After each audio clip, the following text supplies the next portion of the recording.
j'ai joué 2 matchs, je les ai perdus tous les deux, donc c'est sûr que le bilan n'est pas positif, mais c'est vrai que ça fait, si je regarde un peu l'histoire là, des dernières années, que Nantes cherche à, voilà, à vaincre un peu le voisin. Donc ce serait bien que ça se passe ce week-end. Ouais, il reste beaucoup de qualité dans ce groupe, surtout sur le plan offensif. Donc il faudra être quand même très vigilant.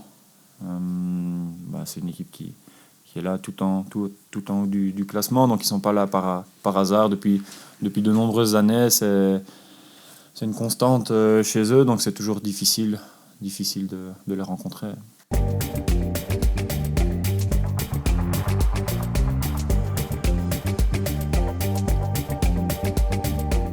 On a toujours un peu des images du choc de la saison dernière, même s'il y a quand même beaucoup de joueurs qui sont partis, d'autres qui sont arrivés, donc qui n'ont pas connu ce naufrage.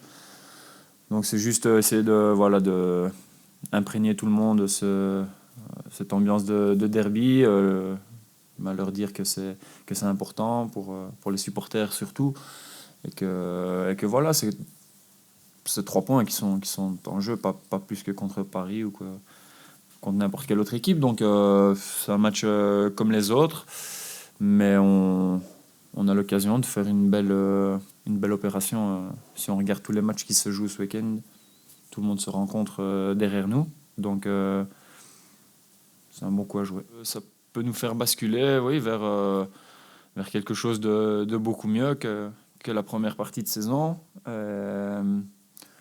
On a un calendrier derrière qui est jouable, donc ce serait bien de recommencer par gagner après cette défaite contre Paris.